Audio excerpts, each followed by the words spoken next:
근데 이분이 하는 이야기가 유전이라는 말을 이제부터는 나는 믿지 않는다라고 얘기하는데, 원래 그렇습니다. 여기도 그런 이야기 나옵니다.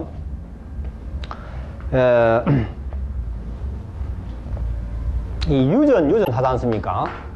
유전은 있습니다. 그렇죠? 예. 분명히 유전은 이거 생물학적으로 존재하는 거 맞습니다. 예. 유전이 있습니다. 그런데 병은 유전이 없다는 겁니다. 병은. 예. 병에는 유전이 없다는 겁니다. 한번 보십시오. 우리가 워낙 유전 이렇게 들어버리니까 그게 우리가 세뇌 교육이 돼서 그런지 모르겠지만 당연히 유전을 이렇게 유전 탓으로 돌려버리지 않습니까? 그러면 보십시오. 아버지가 대머리입니다. 그렇죠? 근데 아버지 설화에 5 자녀가 나왔습니다. 5 자녀. 5 아들이 있습니다. 5 아들이 다 대머리입니까? 그 중에서 1명 내지 2명은 대머리일지언정 3명 내지 4명은 대머리가 아닙니다. 예. 아닙니다. 그리고 아버지가 대머리가 아닙니다. 대머리가 아닌데도 5 아들 중에 1명 내지 2명은 대머리이고 아닌 사람도 있고 그렇잖아요. 예. 이거 어떻게 설명해야 됩니까? 금방 드러나잖아요. 유전이라는 말이 그 당치 않다는 그런 게 금방 드러나지 않습니까? 예. 그러나 워낙 의사 선생님들이 선생님 병은 유전이에요. 그렇게 해보니까 그대로 믿어버리잖아요. 우리는. 예. 이것뿐만이 아닙니다. 이거는 유전이기 때문에 치료가 안 되는 거예요. 예? 처음부터 안 된다 했으면 괜찮지. 치료하다가 안 되니까 유전이라 해버린다 이 말입니다. 예. 이 외에도 당신은 신경을 써서 그래요. 신경성이기 때문에 이거 안 나와요. 예. 그러면 신경 안 쓰면 낫겠네요. 물론 신경 쓰면 낫는다고는 하겠지만 사실은 엄격한 의미에서 사람이 살아있는 동안에는 신경 안 쓸 수가 없잖아요. 그렇죠? 예. 그 신경성으로 이렇게 핑계로 신경성이라 해버린 것이고, 얘도 굉장히 많죠. 그죠? 고혈압도 의사 손에서 조금 효과를 보는 고혈압이 있고, 아예 효과 그 자체를 못 보는 고혈압이 있거든요. 그럴 때는, 이것은 본태성이다. 본태성 고혈압이기 때문에 못 고치는 겁니다. 이렇게 이야기해버립니다. 예. 신경성, 스트레스성, 알코올성. 예. 본태성 고혈압 하는 것이 자연적으로 보면 그런 말조차도 없습니다. 예. 고혈압은 무조건 치료가 되는 것입니다. 예. 현대의학에서는 고혈압 치료됩니까? 우리 이 세상 어떤 의사든지, 일본이나 미국이나 의학이 발달됐다는 어느 나라에든지 말이죠. 의사에게 고혈압 치료할 수 있습니까? 물으면 고혈압은 치료하는 것이 아니고요. 관리하는 겁니다. 예. 관리하는 것이라고 그렇게 얘기합니다. 퇴행성 관절염 치료할 수 있습니까? 천만에요. 퇴행성 관절염은 치료하는 것이 아니고 관리하는 것입니다. 예. 그러면 치료도 못하는데 의사가 무슨 치료냐 이렇게 말씀하시겠죠. 안 그렇습니다. 퇴행성 관절염의 경우 의사의 도움이 굉장히 중요한 겁니다. 왜 그런지 아십니까? 예. 돈이 없는 사람은 안타까운 일이겠지만 돈이 많은 사람은요, 퇴행성 관절염이 왔다 하게 되면 돈 덕을 볼 수 있습니다. 병원에 가면 돈만 주면요 좋은 거 많습니다. 그걸 하나 소개해드리겠습니다. 제가 30대 초반에 관절염이 와가지고 이게 대구 가톨릭병원에 관절염 설명회가 있더라고요. 거기에 한강 이남에서 가장 권위 있는 의사 5사람이, 관절염에 권위 있는 의사 5사람이 나와가지고 번갈아 가면서 강의를 해주더란 말입니다. 예. 그날 그 자리에서 점심까지 먹어가면서 그 강의를 들었습니다. 제가 아직도 기억이 선한데, 지금으로부터 몇 년 전입니까? 제가 30대 초반이기 때문에. 처음에 이런 이야기를 해요. 관절염, 여러분 관절염 때문에 오늘 이 자리에 오셨는데 알아두셔야 되는 것은 의사는 관절염을 고쳐주는 사람이 아닙니다. 그걸 먼저 이야기를 하더라고요. 이상하다. 의사가 관절염 고쳐준다고 생각하고 이 자리에 온 사람들일 텐데 왜 고쳐주지 못한다고 이런 이야기부터 하느냐고 좀 놀랐겠죠, 사람들이. 그 다음에 어떤 얘기를 하느냐면, 왜 이런 이야기를 여러분한테 하느냐 하면, 관절염 고치러 왔는데 의사가 못 고쳐주니까 나중에 의사 멱살 잡는다는 거죠. 그 의사가 하는 역할은 무엇이냐면, 처음에는 진통소염제를 준다. 진통소염제, 즉 소염제입니다. 진통이라는 말 안 써도 되겠네요. 소염제를 처방한다 그래요. 이게 왜 그러냐 하면, 관절염이 오기 시작하면 조금만 걸어도 아프고 계단을 내려가도 아프단 말입니다. 일단 아파서 못 살 테니까 아프지 않도록 해달라는 게 목적 아닙니까? 그렇죠?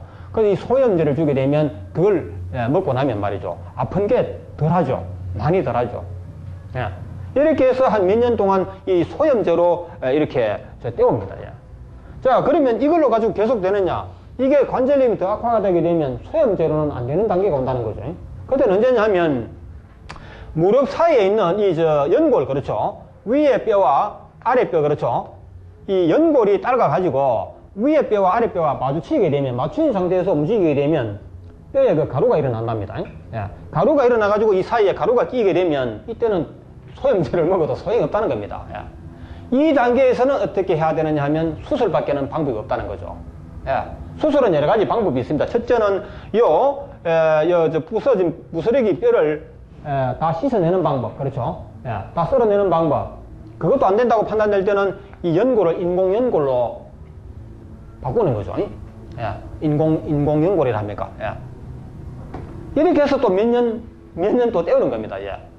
그러나 이것마저도 안 되는 단계가 오는데, 그때는 이제 뭘 해야 되느냐 하면 이 무릎뼈 전체를 덜어내고 금속 관절, 예. 인공 금속 관절을 해넣는다. 예. 이런 순서로 설명을 하더라고요. 예. 그랬을 때 물론 이런 것이 비용이 많이 든다 하겠지만 그래도 얼마나 혜택이냐. 예. 병원이 없는 것보다는 얼마나 혜택이냐, 이런 주제로 설명하는 거죠. 예. 이건 뭐냐면 한마디로 보십시오. 첫째는 소염제입니다. 염증을 통증을 없애는 이거 약입니다. 그래서 일종의 진통제 아닙니까? 그 다음에는 수술을 해가지고 이거 바꾸는 거, 그렇죠? 연골을 바꾸는 거. 마지막에는 이거 전체를 다를 바꾸는 겁니다. 예. 그 다음에는 이제 방법이 없는 거죠. 예. 그래서 저는 이 강의를 듣고 나서 참 많은 걸 느꼈습니다. 예. 많은 걸 느꼈습니다. 예. 그래서 병이 오지 않도록 하는 것이 제일 좋은 방법이구나. 그럼 병이 오지 않도록 할 방법이 없지 않습니까? 제가 뭐 때문에 이런 설명을 드리는지. 예. 지금 이거 화면을 보다가 이런 설명이 되었습니다. 좀 부탁하겠습니다. 예.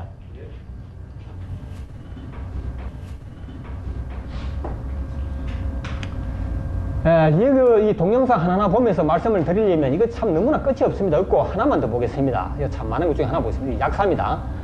이분은 현직 약사입니다. 지금도 서울에서 19명의 약사를 고용해가지고 대규모 약국을 경영하는 사람입니다. 예. 이 사람이 하는 말부터 들어보겠습니다. 자연정열법을 해야겠다고 결심했던 이유는 내가 평생을 약국을 하면서 늘 많은 환자들과 대화를 하다 보니까 나 자신이 병을 고쳐주었다는 개념을 한 번도 가져본 적이 없었습니다. 물론 자연정열법을 만나기 전에는 내가 약사노라 하고 자부심을 가졌겠죠. 그렇죠? 예. 그러나 자연정열법을 알고 보니까 하하, 내가 지금까지 했던 방법은 옳은 방법이 아니었구나. 다시 말해서 사람을 치료해 준 것이 아니라 이 말이죠. 이 사람이 하는 이야기를 일부는 잘랐습니다. 어떤 이야기를 하느냐 하면 이제 와서 내가 돌이켜보니까 지금까지는 도둑질만 했다고 이렇게 자백하고 도둑질만 했다는 거죠. 예. 약값이 비싸지 않습니까? 병은 못 고쳐주는데 비싼 약값만 받았으니까 도둑질을 했다는 겁니다. 그 수많은 사람 앞에서 그렇게 자기가 카메라까지 앞에 놔놓고 그런 얘기를 한단 말입니다. 예. 이분이 바보라서 그런지 너무 양심적이어서 그런지 저도 아직까지 이해가 안 됩니다. 그런데 이분이 하는 얘기가 그래요. 그래도 나는 말입니다. 도둑질 한 사람 중에서는 그래도 좀 양심적이다. 나보다 더 크게 먹는 사람들이 많더라는 거죠. 그 이야기를 그대로 하는 겁니다. 그 이야기를 여기서 잘랐습니다. 왜? 약사 사회에 큰 충격을 주는 말입니다. 이게. 크게 공개되어 버리면. 그래서 이분이 하는 얘기가 이 자연정열법을 만나가 보니까 정말 감동적이었는데, 자기가 약사를 하면서 이 약사라면 누구나 다 아는 사실이지만 우리 몸에는 어혈이라는 것이 있다는 말입니다. 어혈이라는 말은 뭐 한 의사라면 누구나 우리 신문 같은 데 많이 나오죠. 어혈이 있다는 것은 알고 이 어혈을 없애기 위해서 모든 학문을 갖다 바쳤다는 것이죠. 이 어혈을 없애는 방법, 줄이는 방법이 무엇인가? 줄이기 위해서 약을 처방한다는 겁니다. 약을. 예. 그 약이 다 뭡니까? 먹는 거 아닙니까? 먹거나 주입하는 거죠. 그래서 주사기로. 예. 그렇게 이 세계의 모든 의학도들이 그런 방법을 연구해 왔는데, 너무나 이게 참 충격적인 것은 주입하는 방법만 생각했지 어혈을 빼내는 방법을 생각을 왜 못했느냐는 거지, 이걸. 예. 이 방법을 왜 진작 생각을 못했느냐는 겁니다. 그래서 이 약사께서 이 자연체열 방식대로 자기 몸속에 있는 어혈을 쏙 뽑아가지고 눈으로 보니까 참 감개가 무량하다는 겁니다. 예. 이때까지 공부만 했지 어혈이 무엇인지 눈으로 본 적은 없었는데 이제 눈으로 봤다는 거죠. 어혈이 있다는 거, 어혈을 눈으로 봤다는 겁니다. 예. 내 눈으로 어혈을 봤다는 것 자체가 너무나 감동적이고 감격적이다. 이런 식으로 그 이야기를 하는 겁니다. 예. 자, 요 사이트를 한번 메모해 두십시오. 요 사이트